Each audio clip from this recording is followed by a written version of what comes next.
எந்த ஆதாரத்தின் அடிப்படையில், யார் உங்களுக்கு தகவல் கொடுத்தது? ஒருவேளை இவங்க தான் சொன்னாங்கன்னு நீங்க தெரியப்படுத்தினா எங்களுடைய முடிவை நாங்கள் மறுபரிசீலனை செய்ய தயார். நீங்க எதுவுமே இல்லாம உங்க பாட்டுக்கு செயற்கையாக மக்களுடைய அடிப்படை பிரச்சனைகளை பற்றி பேசுறதுக்காக அனைத்து கட்சி கூட்டத்தை கூப்பிடுங்க. பெண்களுக்கு எதிராக நடக்கக்கூடிய பாலியல் வன்கொடுமைகள், மாணவ செல்வங்களுக்கு எதிராக பள்ளிக்கூடத்தில் நடக்கக்கூடிய பாலியல் வன்கொடுமைகள், இதற்கு எதிராக அனைத்து கட்சி கூட்டத்தை நீங்க வைங்கன்னு நாங்க டிமாண்ட் பண்றோம். இல்லாத ஒரு விஷயத்திற்காக எதற்கு அனைத்து கட்சி கூட்டத்தை வைக்கிறீங்க அதெல்லாம் நாங்க சொல்லியிருக்கோம். இது முதல் விஷயம் உங்களுக்கு.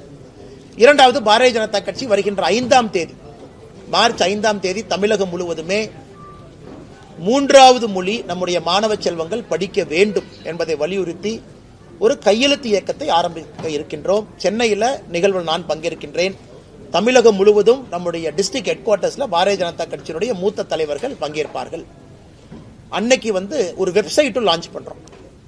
2 விதமாக இந்த கையெழுத்து இயக்கம் நடக்கும். இன்னைக்கு காலையில சென்னையில் நம்முடைய தலைமை அலுவலகத்தில் அண்ணன் கரு நாகராஜன் அவர்கள், மாநிலத்தினுடைய துணைத் தலைவர்கள், எல்லா தலைவரோடு சேர்ந்து பத்திரிகையாளர் சந்திப்பு நடத்தி இருக்கிறாங்க. எலக்ட்ரானிக் சிக்னேச்சர் வெப்சைட் மூலமா நம்முடைய அன்பு சொந்தங்கள் ஆதரவு கொடுக்கறவங்க போடலாம். அதே போல ஃபீல்டில் ஃபார்ம்லையும் கையெழுத்து போட்டு கொடுக்கலாம். இது மார்ச் 5ஆம் தேதி ஆரம்பிக்கப்படக்கூடிய இயக்கம் மார்ச், ஏப்ரல், மே கடைசி வரை முழுமையாக இந்த இயக்கம் நடக்கும். எங்களுடைய இலக்கு 1 கோடி கையெழுத்து. 1 கோடி கையெழுத்தை தமிழகத்தில் வாங்கணும். அதை மாண்புமிகு ஜனாதிபதி அவங்க கிட்ட கொடுக்கணும் என்பது எங்களுடைய விருப்பம்.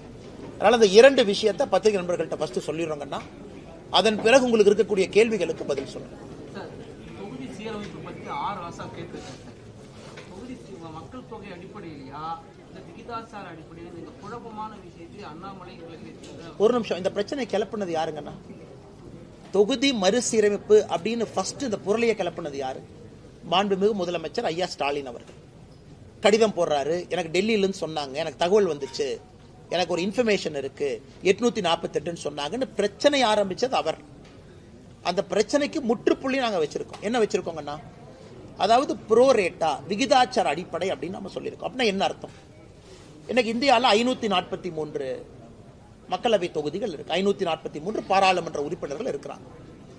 தமிழகம் 39 பேர் நாம் இருக்கோம். அப்படின்னா 543 நம்ம எவ்வளவு ஒரு ரேஷியோ போட்டுக்கிட்டீங்களா? 7.1516% இருக்கும். 7.2% குறைவு. நாளைக்கு அது 600 சீட்டோ 700 சீட்டோ 800 சீட்டோ 900 சீட்டோ அது வரும் பொழுது விகிதாச்சாரம்னா என்ன?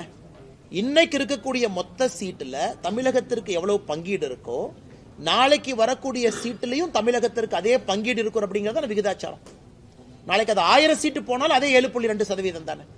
இன்னைக்கு யூபிக்கு இருக்கக்கூடிய மொத்த எம்பிக்கள் 543 எத்தனை சதவீதமோ, நாளைக்கு சீட் அதிகமான பிறகு கூட அதே அடிப்படை தானே. இதுதானே விகிதாச்சாரம், இதான ப்ரோரேட்டா.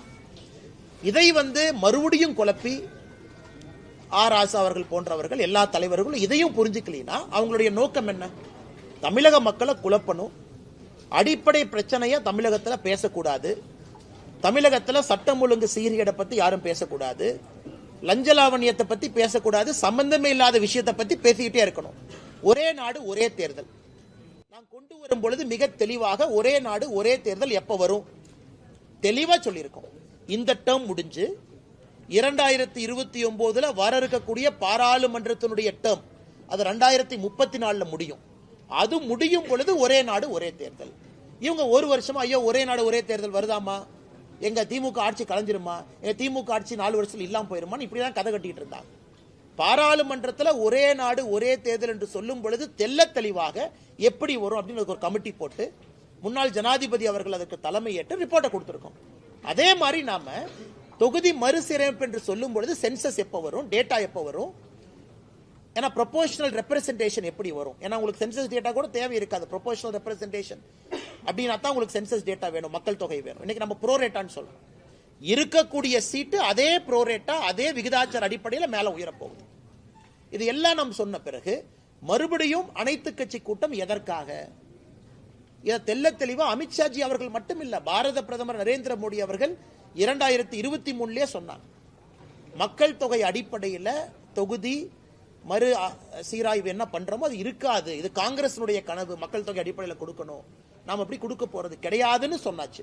சொன்ன பிறகு மறுபடியும் நீங்க குட்டை குழப்பறீங்கன்னா நீங்க தமிழகத்தில் நடக்கக்கூடிய பிரச்சனையிலிருந்து திசை திருப்புவதற்காக நீங்க ஏமாத்து வேலை செய்றீங்கன்னு தான் அர்த்தம். ஆனா இப்போ கடந்த சட்டமன்ற தேர்தலில் வந்து அதிமுக பாஜக கூட்டணி ஒருவேளை வெற்றி பெற்றிருந்தா தமிழகத்தை தரைமட்டம் பண்ணியிருக்கீங்க.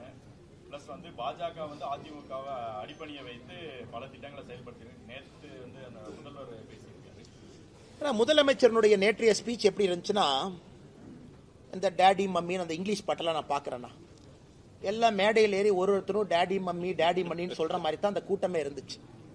அவரை புகழ் பாடுவதற்காக ஒரு கூட்டம். கேட்டால் பிறந்தநாள் விழா, முதலமைச்சருக்கு பிறந்தநாள் விழாக்கு நாங்களும் வாழ்த்து சொல்லியிருக்கோம்.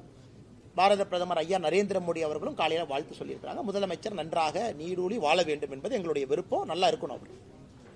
ஆனால் ஒரு பிறந்தநாள் விழாவை வந்து ஒரு அரசியல் மேடையாக போட்டுக்கிட்டு மேடையில் ஏறி பாரதிய ஜனதா கட்சியை திட்டுறது மட்டும்தான் ஒரே ஒரு வேலை என்று மேடையில் எல்லா தலைவர்களும் வரிசையாக பேசினாங்க. அவங்க போட்டி இல்லைன்னா பிஜேபி யாரும் அதிகமாக திட்டும் அப்படிங்கிறதா நேற்று நிகழ்வுனுடைய சிறப்பே. சென்னையில் அந்த மைதானத்தில் நடந்த நிகழ்வு. அதனால் முதலமைச்சர் அவர்கள் ஆட்சியே முடிய போகுது, இன்னும் ஒரு வருஷத்தில் ஆட்சியே முடிய போகுது. இன்னைக்கு உட்கார்ந்து 2021 எலெக்ஷனை பற்றி கதை பேசிட்டு இருக்காரு. முதலமைச்சர் அவங்க கிட்ட 4 வருஷத்துல நீங்க என்ன சாதனை பண்ணீங்கன்னு நேற்று மேடையில் கொடுத்துருக்கணுமல்ல. ஐயா முதலமைச்சர் அவர்களுக்கு 72வது பிறந்தநாள் விழா கொண்டாட்டத்தின் பொழுது பாருங்க, 4 வருஷம் நாம் வந்த பிறகு தமிழகத்தில் பாருங்க சட்டம் ஒழுங்கு இப்படி இருக்கு, பெண்களுக்கு எதிரான வன்கொடுமைகள் 10% குறைஞ்சிருக்கு, இப்படித்தானே பேசுவாங்க. முதலீடுகள் இவ்வளவு கொண்டு வந்திருக்கேன். இதுதான் 4 வருஷம் கழிச்சு நான் பேசி பார்த்திருக்கேன். முதல் முறையா ஒரு முதலமைச்சர் 2021 எலெக்ஷன் இப்படி நடந்திருந்தா அப்படி நடந்திருந்தா அப்படின்னு சொன்னாலே முதலமைச்சர் அவர்களுக்கு ஆட்சி செய்வதற்கு விருப்பம் இல்லை. ஏதாச்சும் ஒரு கட்சியை குறை சொல்ல வேண்டும், அது மட்டும் தன்னுடைய விருப்பமா வச்சிருக்காங்க. அடுத்து ஐயா வைகோ அவர்களை போன்றவர் நேற்று என்னை கொஞ்ச நேரம் திட்டினார். அவருக்கு எவ்வளவு சந்தோஷமா வைகோ ஐயா அவர்களுக்கு என்னை கொஞ்ச நேரம் ஒருத்த செங்கல் எடுத்துருவான்னு வர்றான், அவனை விட மாட்டேன், நான் இருக்கிற வரைக்கும் எப்படி செங்கல் எடுப்பான்.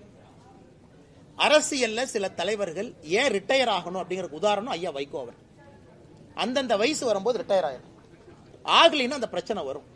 மேடைக்கு போய் என்னை மாதிரி சின்ன பையனை எல்லாம் பிடிச்சி திட்டுறது, முதலமைச்சர் அவர்களுக்கு புகழ் பாடுவதற்காக அந்த மேடையை பயன்படுத்துறது, இது மட்டும்தான் இருந்ததோ தவிர ஆக்கப்பூர்வமாக இந்த பிறந்தநாள் விழால ஒரு தலைவர் ஒரு கருத்து சொன்னாங்க அப்படின்னு நான் பார்க்கலீங்கண்ணா. அப்படித்தான் அண்ணனுடைய கேள்விக்கான பதில் அதானுங்கண்ணா. அதாவது ஆக்கப்பூர்வமா இல்லாம இன்னும் 2021 எலெக்ஷனை பத்தியே நோன்றாருன்னா அவர் 4 ஆண்டு காலமாக எந்த வேலையும் செய்யலின்னு தான் அர்த்தம்.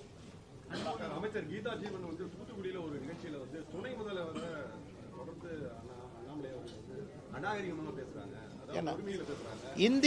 இந்திய அரசியல் வரலாற்றுல அநாகரிகமாக பேசக்கூடிய ஒருவர் இருக்கிறார் அப்படின்னா நம்முடைய துணை முதலமைச்சர் மதிப்புக்குரிய ஐயா உதயநிதி ஸ்டாலின் அவர்கள். நான் அந்த பழைய விஷயத்தெல்லாம் பெண்கள் இருக்கிறாங்க, எங்க சகோதரிகள் இருக்கிறாங்க, நான் பேச ஆரம்பிச்சா தவறா போயிருங்க. அம்மையார் சசிகலா அவங்களை பத்தி என்ன சொன்னாங்க, அண்ணன் எடப்பாடி அவர்களை பத்தி என்ன சொன்னாங்க, ஐயா மோடி அவர்களை பத்தி என்ன சொன்னாங்க, மோடி அவர்களை 29 பைசா மோடி, எத்தனை விஷயம் சொல்லிக்கிட்டே போலாம். இன்னைக்கு நான் முடிவு செய்து விட்டேன், அவர்களுக்கு அவர்கள் பாஷையில பேசினா தான் புரியுதுங்கண்ணா, இல்லாட்டி புரியறது இல்லை. இந்த காதுல வாங்கி இந்த காதுல விட்டுறாங்க. அப்ப இல்லாட்டி நீங்க போய் பிரஸ்ல போய் கேட்டா அண்ணாமலையா யாருன்னே தெரியாது பாரு, அல்லது பிரஸ்காரங்க மைக் நிட்டுனா அதெல்லாம் தெரியாது, இவரை பத்தி கேட்டா சினிமா நான் பாக்குறது இல்லையும் பாரு. இதுதான் அவருடைய பதில். இது அநாகரிகமான பதில். இப்படித்தான் தொடர்ந்து நடந்து கொண்டிருக்கிறது. இன்னைக்கு அவர்களுடைய பாஷையில நான் பேச ஆரம்பித்திருக்கேன். வேற வழி இல்லை, மக்களுக்கு தெரியணும் எவ்வளவு அநாகரிகமாக அதிகாரத்தை கையில் வைத்துக் கொண்டு நடந்து கொள்கின்றார்கள் என்று.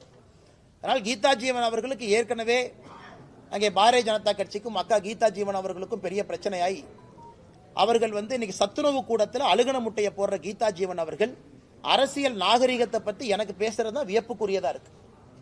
அதுக்கு என்னைய பத்தி அவங்க சிந்திக்கிற நேரத்தில் கீதா ஜீவன் அவர்கள் ஒரு அரசு பள்ளியில போய் சத்துணவுல குழந்தைகளுக்கு நல்ல முட்டை கிடைக்குதான் அந்த நேரத்தை செலவிட்டாங்கன்னா குழந்தை செல்வங்களுக்கு நல்ல ஒரு மதிய உணவு கிடைக்கும். மத்திய அரசை கண்டிப்பா இன்னைக்கு நாளைக்கு வைகோ கூட்டம் பெரம்பலூர்ல போராட்டம் நடத்தாங்க. யார் என்ன பண்றாங்க? வைகோ அதிமுக வைகோ அவங்களுடைய திட்டங்களை எதுதான் சொல்றாங்க. நீங்க அண்ணா அவர் பேசுங்கண்ணே, அவர் என்ன வேணாலும் பேசட்டும். அவர் ஒன்றுமே இல்லை. உங்களுக்கு தெரியும் வைகோ ஐயாவுடைய நிலைப்பாடு உங்களுக்கு தெரியும். அதாவது தமிழகத்தினுடைய தீய சக்தி திமுகன்னு சொன்னவர், அவர் உயிரோடு இருக்கும் வரை சாதிக் பாஷா அது இது 2G ஊழல் அவர் பேசினதில் எடுத்து நீங்க ரீல போட்டு பாருங்க. அவ்வளவு பேசிய வைகோ அவர்கள் இன்னைக்கு என்ன சொல்றாங்கன்னா, அவர் உயிரோடு இருக்கும் வரை தமிழகத்தில் திமுக ஆட்சி யாரும் அகற்ற முடியாதுங்கிறார். வைகோ ஐயா நல்லா இருக்கணும், அவர் 150 வருஷம் வாழனது வேறங்கண்ணா. அதனால ஏற்கனவே சொல்லி இருக்கின்றோம், வைகோ ஐயா கண் முன்னாடி 2026 திமுகவினுடைய ஆட்சி இல்லாம போகாது. வைகோ ஐயாவும் பார்க்கத்தான் போறாங்க. ஏன்னா இவ்வளவு பெரிய ஒரு தலைவர், தனிப்பெரும் தலைவர் வைகோ ஐயா அவர்கள் வந்து திமுக கட்சிக்கும் முதலமைச்சர் அவர்களுக்கும் புகழை பாடக்கூடிய கோர்ட்டில் ஒரு குமாஸ்தாவாக மாறி இருப்பது ஒரு வேதனைக்குரிய வருந்தத்தக்க ஒரு விஷயங்கள். ஆனா இப்ப நேற்றைய தினம் வந்து நம்ம நாம் தமிழர் கட்சி சீமான் அவர்களுடைய விசாரணை இது இரண்டு விதமாக பிரிச்சுக்கலாங்கன்னா, காவல்துறையினுடைய நடவடிக்கை அண்ணன் சீமான் அவர்களை பொறுத்தவரை அந்த வீட்டில் ஒட்டினது, அந்த அந்த சம்மன்ஸ் ஒட்டினது, அதெல்லாம் வந்து நடந்து கொண்ட விதம் ஏற்புடையது அல்ல. ஏன்னா ஒரு புகார் வந்திருக்கு, காவல்துறை விசாரிக்கணும். புகார் வந்திருக்கு, சீமான் அவர்கள் ஒத்துழைக்கணும். அது எந்த மாற்று கருத்து இல்லைங்கண்ணா. புகார் வந்திருக்கு, விசாரித்த பிறகு சார்ஜ் ஷீட் போடணும். அதெல்லாம் காவல்துறைக்கு முழு அதிகாரம் இருக்கு. ஆனா நான் ஒரு சம்மனை ஒட்டினேன், சம்மனை யாரோ ஒருத்தர் கிழிச்சாங்க, அதனால அவரை நான் தூக்கிட்டு போனேன், அவரை வந்து போலீஸ் ஸ்டேஷன்ல போய் அவங்க என்னை அடிச்சாங்கன்னு போலீஸ் நானே கம்ப்ளைண்ட் கொடுத்தேன். எனக்கு அது ஏதோ ஒரு இடத்துல தமிழகத்தினுடைய காவல்துறை தன்னுடைய அதிகாரத்தை தவறாக பயன்படுத்துகின்றார்களோ என்கின்ற ஐயம் எனக்கு ஏற்பட்டுச்சு. ஏன்னா சம்மனை பொறுத்த வரைக்கும் எக்ஸ்பிளைன் பண்றாங்க. ஏன்னா பல பேர் பல கருத்துக்கள் சொல்றாங்க. சம்மன்கிறது என்ன அப்படின்னா, ஒரு காவல்துறை அதிகாரியோ ஒரு கோர்ட்டோ யாராவது நான் விசாரிக்கணும், அவங்கள்ட்ட ஒரு இன்ஃபர்மேஷன் இருக்கு, நான் கேதர் பண்ணணும் அப்படின்னா சம்மன் பண்ணி வர சொல்லுவாங்க. நீங்கள் நானும் தொடர்ச்சியா அந்த சம்மனுக்கு போகல, முதல் சம்மன் கொடுப்பாங்க போகல, ரெண்டாவது சம்மன் கொடுப்பாங்க போகலைன்னா அது கோர்ட் மூலமாக வாரண்டா மாறும், அது பிடி வாரண்டாக மாறும். அப்ப கண்டிப்பா போடணும். இன்னைக்கு சம்மன்ஸ் எப்படி ஆகி போச்சுனாங்கன்னா, எந்த விதத்திலும் அனுப்பலாம், இமெயில் அனுப்பலாம், வாட்ஸ்அப்ல அனுப்பலாம். சீமான் அவர்களை போன்ற அரசியல் தலைவர்கள் எங்க இருந்தாலும் அந்த லோக்கல் கான்ஸ்டபிள் மூலமா மேடைக்கு வந்து சர்வ் பண்ணலாம். அவர் கிருஷ்ணகிரி தருமபுரி பக்கத்துல இருக்காருன்னா அங்க போய் சர்வ் பண்ணலாம். சோ வீட்டு வாசல்ல சர்வ் பண்றது எனக்கு புரியலீங்கன்னா, வீட்டுக்குள்ள போய் சீமான் அவர்கள் மனைவி கையில அந்த சம்மனை கொடுக்கலாம். அதான் முறை. வீட்டுக்குள்ள யார் இருக்காங்க அவங்க கையில சம்மனை கொடுத்து கையெழுத்து வாங்கி போட்டோ எடுத்துட்டு போவாங்க. நான் சம்மன் கொடுத்துட்டேன், நான் சம்மன் கொடுத்த பிறகு தப்பிச்சுட்டு போறாங்க அப்படின்னா அது வாரண்டா மாறும். இதுல எனக்கு ஆச்சரியம் என்னன்னா, கேட்ல ஒட்டுறது. கேட்ல யார்ட்ட ஒட்டுவாங்கன்னா, ப்ரொக்ளைம்ட் அஃபெண்டர் மேலதான் கேட்ல ஒட்டுவாங்க. அதாவது தேடப்படக்கூடிய குற்றவாளி கேட்ல ஒட்டுவாங்க, நான் பார்த்திருக்கேன். கோர்ட் வந்து ஒருத்தர் குற்றவாளின்னு சொல்லி எஸ்கேப் ஆயிட்டாங்க, அவங்கள வீட்டு வாசல்ல ஒட்டுவாங்க, P1 சொல்லுவாங்க, ப்ரொக்ளைம்ட் அஃபெண்டர். ஒரு சீமான் அவர்களுக்கு வீட்டு வாசல்ல ஒட்ட வேண்டிய அவசியம் இல்லை என்பது என்னுடைய கருத்து. சரி, ஒட்டியாச்சு, அதை கிழிச்சிட்டாங்க. எப்ப அதை ஆக்ட் பண்ணணும்னா, அடுத்த நாள் சீமான் அவர்கள் 11 மணிக்கு வரல அப்படின்னா தான் காவல்துறை நடவடிக்கை எடுக்கணும். ஏன்னா நான் வீட்டுக்கு வந்தேன், நான் சம்மன் ஒட்டிட்டேன், காலைல 11 மணிக்கு வரணும்னு நான் சொல்லியிருக்கேன், நீ சம்மனை கிழிச்ச என்னமோ பண்ணிட்ட, அப்ப கிழிச்ச ஆளுக்கு தெரியும் 11 மணின்னு. அப்ப நீ சீமான் அவர்கள்ட்டையோ அவங்க துணைவியாருக்கோ அவங்க நண்பர்களுக்கோ சொல்லியிருக்கணும். அடுத்த நாள் 11 மணிக்கு வரல அப்படின்னா நடவடிக்கை. அப்புறம் அவங்க இன்ஃபர்மேஷனை பார்த்து தானே கிழிச்சிருப்பாங்க. அதனால எனக்கு காவல்துறை நடந்து கொண்ட விதம், பத்திரிகையாளர்கள்ட்ட காவல்துறை நடந்து கொண்ட விதம், ஏன்னா யாரோ ஒருத்தர் அந்த பாதுகாவலர் ஒரு கன் எடுக்கிறார், நானும் பார்த்தேன், எக்ஸ் சர்வீஸ்மேன் கன் எடுக்கிறாங்க, அந்த பத்திரிகை நண்பர்கள் நீங்களும் படம் பிடிக்க போறீங்க, அங்கெல்லாம் தேவையில்லாத பல விஷயங்கள். அதனால் தமிழகத்தினுடைய டிஜிபி முதலமைச்சர் அவர்கள் சீமான் அவர்கள் மீது நடவடிக்கை எடுக்கணுமா, ஆதாரப்பூர்வமா அதை எடுத்துக்கங்க. ஏன்னா அவரும் தனி மனிதன் தான், விசாரணை பண்ணணுமா, அவருக்கு எந்த எக்ஸம்ஷனும் கிடையாது, அவரு விசாரணைக்கு போகணும், எல்லாம் ஓகே. நடந்து கொண்ட விதம் எனக்கு ஏற்புடையதா இல்லைங்கண்ணா. சாமானிய மனிதனுக்கும் இது நடந்தால் என்ன ஆகுங்கிறத நான் பார்த்தேன். இத்தனை நாளா சீமான் வந்து அந்த பாலியல் இது நடக்கலன்னு சொல்லிட்டு இருந்தாரு. நேற்றைய தினம் வந்து விருப்பப்பட்டு வந்தான்னு சொல்லி அண்ணா, அதுக்குள்ள நான் போலி விரும்பலிங்கண்ணா. அது எனக்கும் அதுக்கும் சம்பந்தம் இல்லாத ஒரு விஷயங்கண்ணா. வீரப்பனுடைய மகள் இருக்காங்க, ஆமாங்கண்ணா, வந்து காவல்துறை அவங்கள தனிமையில அதை தடுத்திருக்காங்க, அதுக்கு ஒரு சின்ன கைகலப்பு நடந்திருக்கு, அதை எப்படி பாக்குறீங்க? அவங்க என்ன சொல்லியிருக்காங்க பேட்டியில, இந்த மாதிரி என்னை ஆரம்பத்துல இருந்தே தடுத்துட்டு வர்றாங்க, பள்ளியில ஆகட்டும், கல்லூரியில ஆகட்டும், அரசியல் ஆகட்டும், இன்னைக்கு இங்கேயும் தடுக்கிறாங்க அப்படின்னு சொல்லி ஒரு பதிவு வச்சிருக்காங்க. இதை எப்படி பாக்குறீங்க? நான் இந்த பதிவு எப்படி பாக்குறேன்னா, சீமான் அவர்கள் இந்த விஷயத்தை பத்தி என்ன பேசுறாங்க அதை பத்தி நான் கருத்து சொல்ல விரும்பல. அது காவல்துறை அவர்கள் விசாரணை எடுக்கணும், நடவடிக்கை பண்ணணும், தப்பு நடந்திருந்தா நியாயம் கொடுக்கணும், அது வேறங்கண்ணா. நான் முதல்ல இருந்து அந்த பாயிண்ட்டுக்குள்ளேயே போலீங்கண்ணா. நான் காவல்துறை இந்த சம்மன் விஷயத்துல நடந்து கொண்ட விதத்தை மட்டும்தான் நான் பேசுறேன். இரண்டாவது, ஒரு காவல்துறையை பொறுத்தவரை என்னை தடுக்கிறாங்க வர்றாங்க, நாம புரிஞ்சுக்கணும்னா, ஒரு போலீஸ் ஸ்டேஷன் வந்து ஒரு 500, 1000, 2000 கணக்கான தொண்டர்கள் வர்றாங்கன்னா அவங்களையெல்லாம் வச்சு ஒரு போலீஸ் ஸ்டேஷன்ல வேலை பார்க்க முடியாதுங்கண்ணா. ஒரு காவல்துறைக்கு எல்லோரையும் தடுப்பதற்கான உரிமை இருக்கு. காரணம், லா அண்ட் ஆர்டர் அவங்க மெயின்டைன் பண்ணும். ரோட்டை மறிச்சு உட்காரலாம், லா அண்ட் ஆர்டர் கைவிட்டு போகலாம், எமோஷனல் கேடர்ஸ் இருப்பாங்க, பேரிகேட்ஸ் போடுவாங்க. அதை பத்தி எனக்கு கருத்து இல்லைங்கண்ணா. என்ன நடந்துச்சு, எவ்வளவு போலீஸ் டிப்ளாய் பண்ணியிருந்தாங்க, அதை பத்தி நான் சொன்னா தவறா போயிடும். அதே மாதிரி போலீஸ் ஸ்டேஷனுக்குள்ள ஒரு என்கொயரி பண்ணும்போது ஒரு என்கொயரி பிளேஸ், அது கூட லாயர்ஸ் இருக்கலாம், சம்பந்தப்பட்ட நபர்கள் இருக்கலாம், கேஸுக்கு சம்பந்தப்பட்டவங்க இருக்கலாம். இல்ல நான் கூட ஒரு 10 பேர் போவேன், 20 பேர் போவேன், 30 பேர் போவேன், அது போலீஸ் ஸ்டேஷனா இருக்காது, வேற மாதிரி மாறிடுங்கண்ணா. அதை தடுப்பதற்கும் காவல்துறைக்கு உரிமை இருக்கு. ஆனா இந்த கேஸை பொறுத்த வரைக்கும் காவல்துறை ஆரம்பத்திலிருந்து கடைசி வரை நேர்மையாக நடந்துக்கிறாங்க அப்படிங்கறத நம்ம பார்க்க முடியும். அதை பொறுத்து அந்த கேஸே நேர்மையா நடக்குதான்னு சொல்ல முடியும். ஆனால் காவல்துறை நேர்மையாக ஒளிவு மறைவு இல்லாம டிரான்ஸ்பரண்டா நடந்தாங்கன்னா நாளைக்கு எல்லோருக்கும் காவல்துறையின் மீது நம்பிக்கை வரும். ஆனா இப்ப வந்து நிதியமைச்சர் தங்கம் தென்னரசு நேற்று ஒரு பேட்டியில சொல்லியிருக்காரு, மத்திய அரசு வந்து மாநிலங்களுக்கான ஒதுக்கீடை மேலும் குறைக்கிறதுக்கு பிளான் பண்றாங்க அப்படிங்கிற மாதிரி சொல்லியிருக்காரு.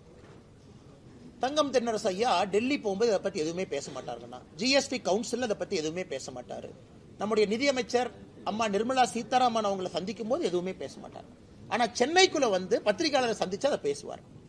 அப்படி குறைக்கிறதுக்கு முயற்சி எடுக்கிறோம்னா எதுல குறைக்கிறதுக்கு முயற்சி எடுக்கிறோங்கன்னா, இன்று நம்முடைய கடிதம் முதலமைச்சருக்கு எழுதிய கடிதத்தில் குறிப்பிட்டிருக்கோம். ஐயா 10 ஆண்டு காலம் யூபிஏ காலகட்டத்தில், 10 ஆண்டு காலம் என்டிஏ காலகட்டத்தில் தமிழகத்திற்கு கொடுக்க வேண்டிய நிதி 5 மடங்கு அதிகமா வந்திருக்கு. டெவல்யூஷன் கிராண்ட் ஹெட்ல மட்டும் 5 டைம்ஸ் மோர் கொடுத்திருக்கோம். அப்படி இருக்கும் பொழுது எந்த ஆதாரத்தின் அடிப்படையில் தமிழகத்திற்கு நிதி கம்மியா வருதுன்னு சொல்றீங்கிற நம்ம கோடிட்டு காட்டியிருக்கோம் எல்லாமே. அதனால தங்கம் தென்னரசு ஐயா அவர்கள் இல்ல குறைச்சிருக்காங்கன்னா எந்த ஹெட்ல குறைக்கிறோம், ஏன் குறைக்கிறோம் அப்படிங்கிற விவரத்தை சொல்லட்டும், நாங்க பதில் சொல்றோம். மக்காச்சோளத்துக்கு 1% செஸ் வரி அதிகப்படுத்திருக்காங்க சார். அது வந்து வியாபாரிகள் வந்து மக்காச்சோளத்தை கொள்முதல் பண்ற விவசாயிகள்கிட்ட அந்த வரியை சேர்த்து வாங்குறாங்க சார்.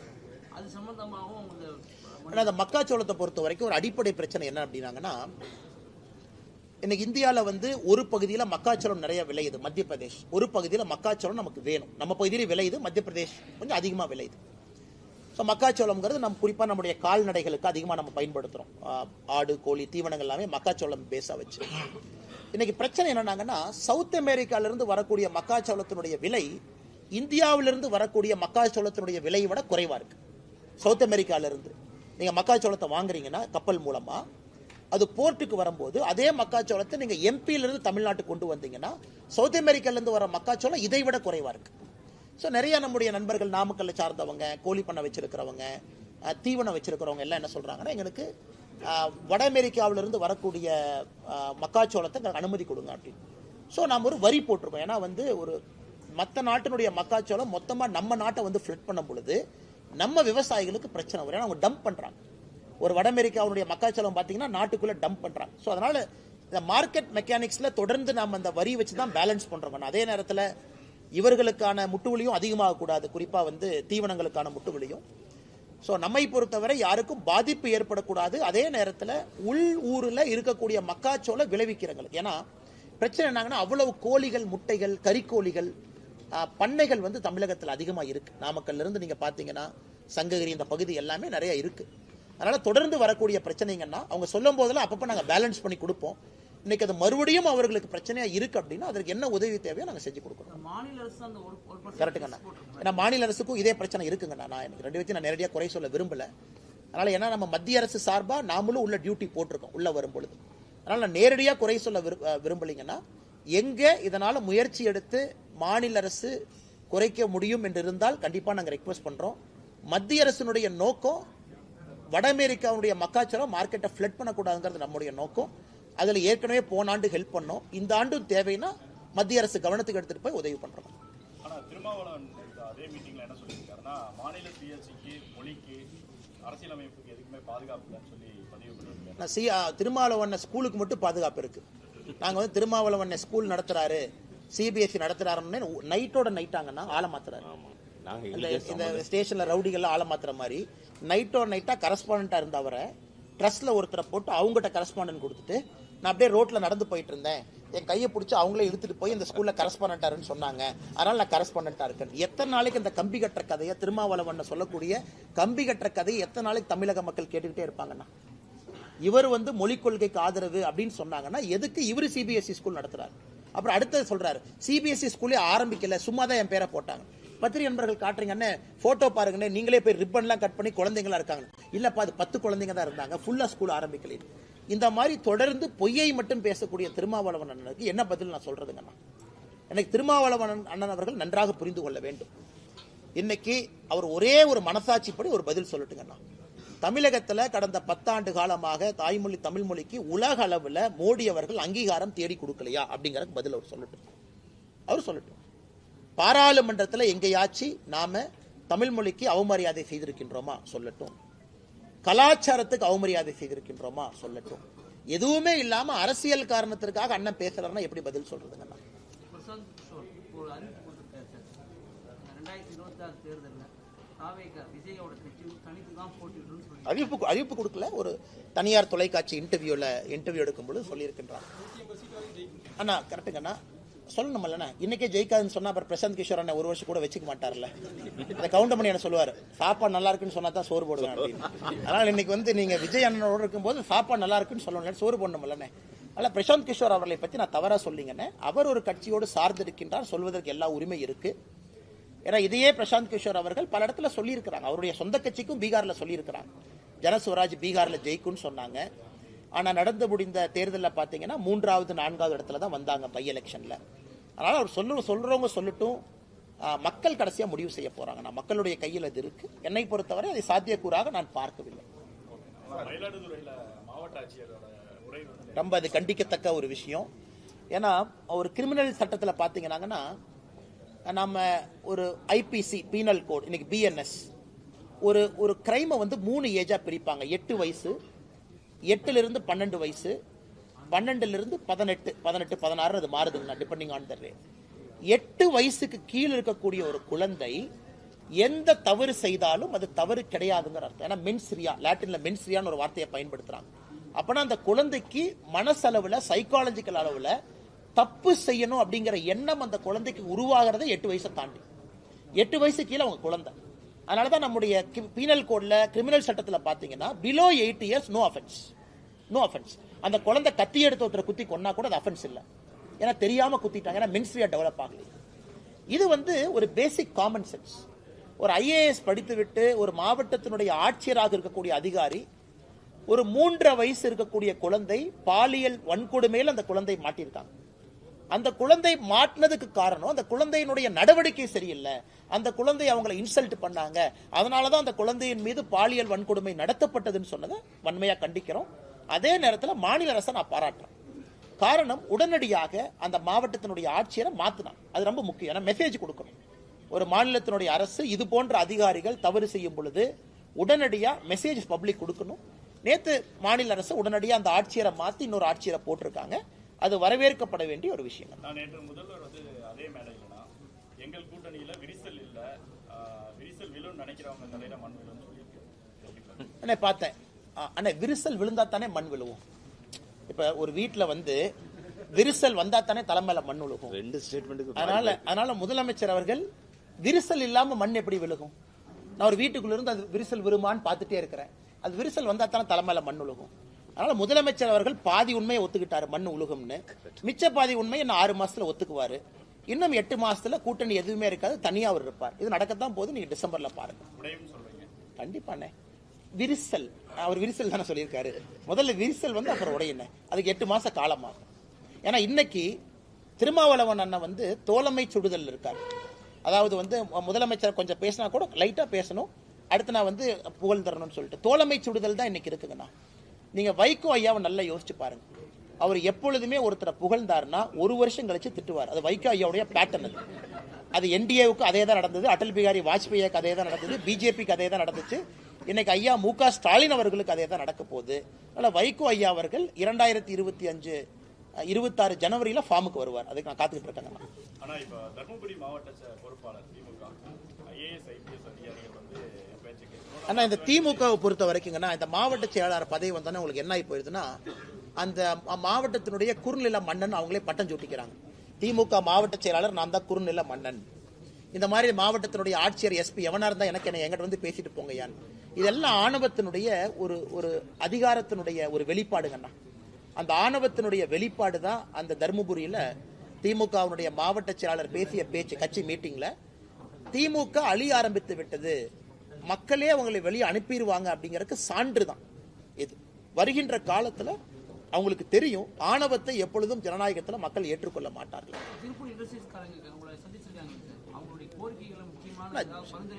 ரெகுலர் மீட்டிங்ஸ்ங்கன்னா சால்வ் பண்ணி கொடுப்போம், அப்பப்ப ஃபீட்பேக் எடுப்போம். நிறைய இஷ்யூஸ் இருக்குங்கன்னா மைக்ரண்ட் லேபரர்ஸ் ப்ராப்ளம் இருக்கு, அவர்களுக்கு தேவையான ஹவுசிங் ஃபெசிலிட்டி பிரச்சனை, இம்போர்ட் டியூட்டி காட்டன் 11% இருக்கு, எல்டிசி கண்ட்ரி 5.5%, நிறைய இஷ்யூஸ் இருக்குங்கன்னா தொடர்ந்து செஞ்சுக்கிட்டு இருக்கோம். ஏன்னா டெக்ஸ்டைல் டைனமிக் செக்டருங்கண்ணா. 3 மாதத்துக்கு முன்பு இருந்த பிரச்சனை இன்னைக்கு வேற பிரச்சனையா இருக்கும். இன்னும் 6 மாசம் கழிச்சு பேசினா புது பிரச்சனையா இருக்கும். அதனால அடிக்கடி நம்முடைய மாவட்டத்தினுடைய ஆற்றல் மிகுந்த தலைவர்கள், இதற்கு முன்பு அண்ணன் செந்தில்நாதன் அவங்க இருந்தாங்க, இப்ப அண்ணன் ஸ்ரீனிவாசன் அவங்க இருக்கிறாங்க, கூட எல்லாம் எங்களுடைய மாநிலத்தினுடைய நிர்வாகிகள் எல்லாம் இருக்கிறாங்க. தொடர்ந்து அவங்க பேசிட்டே இருக்காங்க. திருப்பூரை பொறுத்த வரைக்கும் it's a very dynamic place. அதனால நீங்க பேசிக்கிட்டே இருக்கணும், அந்த பிரச்சனை எடுத்துட்டு போகணும், சால்வ் பண்ணிட்டே இருக்கணும்னா காரணம் டெக்ஸ்டைல் மாதிரி ஒரு டைனமிக் செக்டர் இல்லைங்கண்ணா. ஒரு சின்ன காட்டன் வழியில பிரச்சனை வந்தா இங்க பிரச்சனை வரும். அதனால ரொட்டீன் ஃபீட்பேக் நிறைய விஷயங்கள் எங்களால் செய்து கொடுக்க முடியும், செய்து கொடுக்கும்.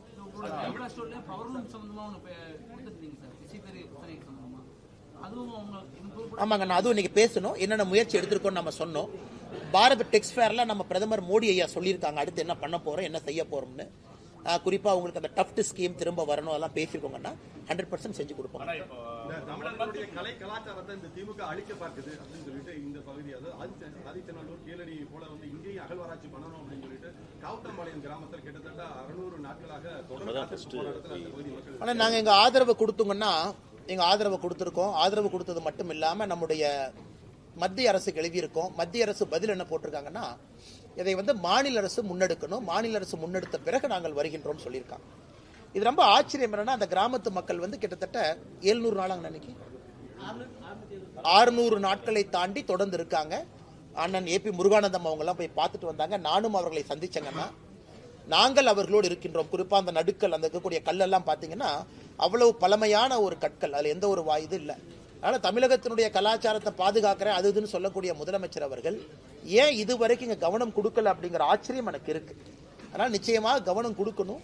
ஒரு மக்களை 600 நாட்களுக்கு முன்பு ஒரு அரசு உதாசீனப்படுத்துறாங்கன்னா அந்த அரசுக்கு உண்மையாலும் மக்களின் மீது ஒரு மரியாதை இருக்கா அப்படிங்கிற கேள்விதான் நமக்கு எழுதுங்க. ஆனா நேற்றைய தினம் சீமானோடைய விசாரணை நேரம் காலதாமதத்துக்கு வந்து காவல்துறைன்னு சீமான் சொல்லியிருக்காரு. குறிப்பா வந்து முதல்வர் பேசி முடிச்சதுக்கு அப்புறம் தான் வெளியில அந்த ஹோட்டல்ல இருந்தே கிளம்ப சூழ்நிலை இருந்துச்சு அப்படின்னு சொல்றாரு சீமான். அண்ணே நான் தெரியலங்கண்ணே, நான் நேற்று 10 மணிக்கு படுத்து தூங்கிட்டேங்கண்ணே.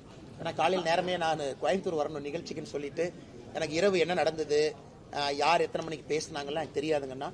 ஏன்னா லேட்டாக தான் நடந்திருக்கும், அதனால எனக்கு சத்தியமா தெரியலங்கண்ணா.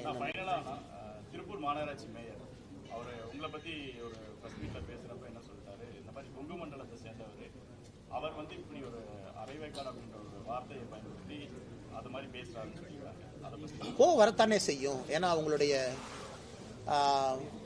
நெஞ்சில சுமக்கிற தலைவரை பத்தி நம்ம தப்பா பேசுறோம் அப்படிங்கிற கோவம் வரத்தாங்கன்னு செய்யும். அதான் இவங்களே என்னன்னாங்கன்னா அடிமைகள், அவங்கெல்லாம் அடிமைகள். இவங்கெல்லாம் எப்படிப்பட்ட அடிமைகள்னா, எந்த வித ஒரு தலைவனுக்கு ஒரு தகுதி இருக்கணுங்கண்ணா. They should be a basic character. மண்ணிலிருந்து வந்திருக்கணும், மண் சார்ந்து வந்திருக்கணும், மக்களுக்கு ஏதாச்சும் பண்ணியிருக்கணும். அவர்களை எல்லாம் தலைவர்களா ஏத்துக்கிட்டு சுத்துற கட்சி இந்த திமுக. உதயநிதி ஸ்டாலின், இன்பநிதி அவர்கள். உங்க திருப்பூர் மேயர்லாம் போய் இன்பநிதி ஸ்டாலினுக்கு சேவை பண்ணுங்கன்னா போய் சேவை பண்ணுவார், அந்த மாதிரி ஆட்கள். அதனால இவங்க சொல்ற கருத்துக்கெல்லாம் பதில் சொல்லி என்னுடைய தரத்தை நான் தாழ்த்திக்க விரும்பலீங்கன்னா, நான் உதயநிதி ஸ்டாலின் அவர்கள் ஒரு தலைவராகவே மதிக்கல.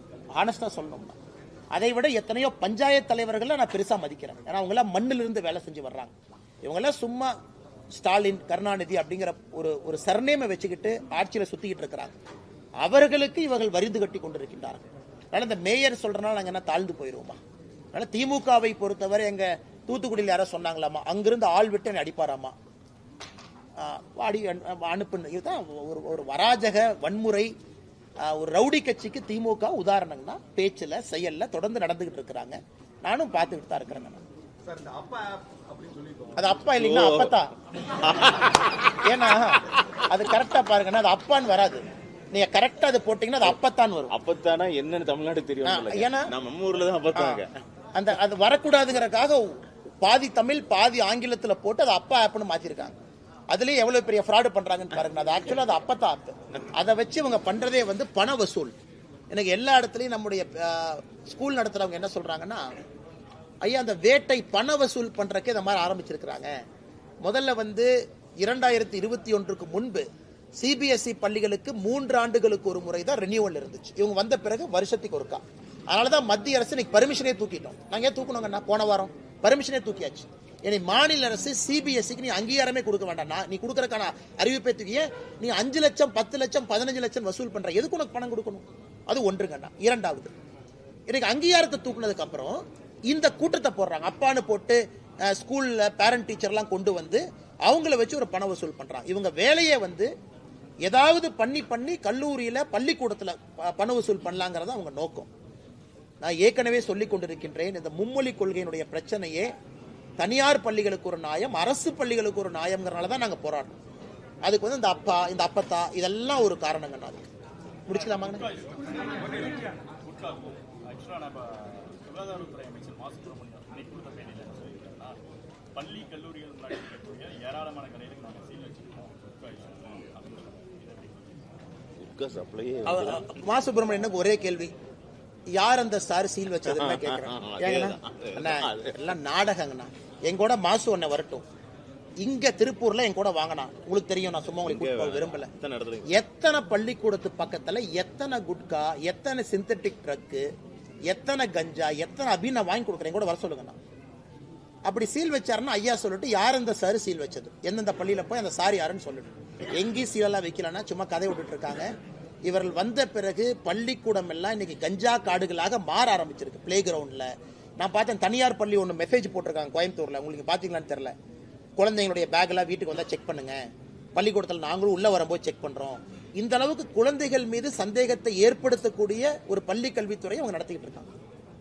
பல்லடத்துல 3 பேர் கொலை சம்பவத்தில் இப்ப வரைக்கும் 14 தனிப்படைகள் அமைச்சு இப்ப வரைக்கும் வந்து குற்றவாளிகளை கைது பண்ண முடியாம காவல்துறை. அண்ணா, நம்முடைய திருப்பூர் மாவட்டத்தினுடைய தலைவர் உட்பட அந்த கையெழுத்து இயக்கம் போயிட்டு இருக்குங்கன்னா, 15ஆம் தேதிக்கு மேல ஆளுநரை அவங்க சந்திக்க இருக்கிறாங்க. சப்மிட் பண்ண கையெழுத்தெல்லாம் கொடுத்து சிபிஐ என்கொயரி கேட்க போறோம். சமீபத்தில் பார்த்த நம்முடைய இன்னொரு சமுதாயத்தை சார்ந்த ஒருத்தரை கொண்டு வந்து ஸ்டேஷன்ல வச்சு டார்ச்சர் பண்ணி அவங்கள வெளியே வந்து ஒரு பெரிய போராட்டம் பண்ணிட்டு இருந்தாங்க. இது வேங்கை வயல் மாதிரி இந்த பிரச்சனையில யாரோ ஒருத்தரை கூப்பிட்டு மிரட்டி அவங்ககிட்ட கன்ஃபெஷன் வாங்கி இதை முடிக்க பார்க்கறாங்க. அதனால் எங்களை பொறுத்தவரை சிபிஐ விசாரணை மட்டும்தான் தீர்வுன்னு நினைக்கிறோங்கன்னா. முதலமைச்சருக்கு நாங்கள் எழுதின கடிதம் அங்கே இருக்குங்கன்னா அது உங்களுக்கு கொடுத்துட்றோம்.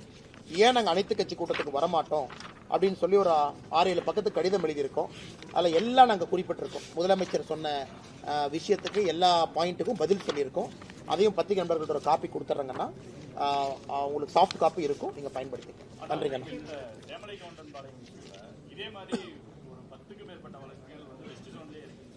உண்மைதாங்கண்ணா. குறிப்பாக வெஸ்ட் ஜோனில் எனக்கு தெரிஞ்சு நான் ஒரு ஸ்பாட்டுக்கு போனாங்கன்னா, நாமக்கல் பக்கத்தில் இதே மாதிரி ஒரு இடத்துல 2 பேர் வீட்டில் அடித்து கொண்டாங்க. அப்புறம் தோட்டத்தில் நள்ளிரவில் 1, 2, 3 பேர் கொலைகள் நிறையா இருக்குது.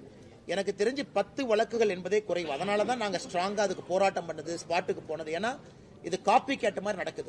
3 மாதத்துக்கு ஒரு முறை வெஸ்ட் ஜோனில் குறிப்பாக தோட்டத்து வீட்டில் இரவுல தனியா இருக்கிறவங்களை பார்த்து ஒரு கேங் டார்கெட் பண்ணிருக்காங்க. தொடர்ந்து இது நடக்குது. ஆனால் நீங்கள் சொல்வது உண்மைதான். இதை காவல்துறை கம்பீரமா எடுத்து இதற்கான தீர்வு கொடுக்கணுங்க.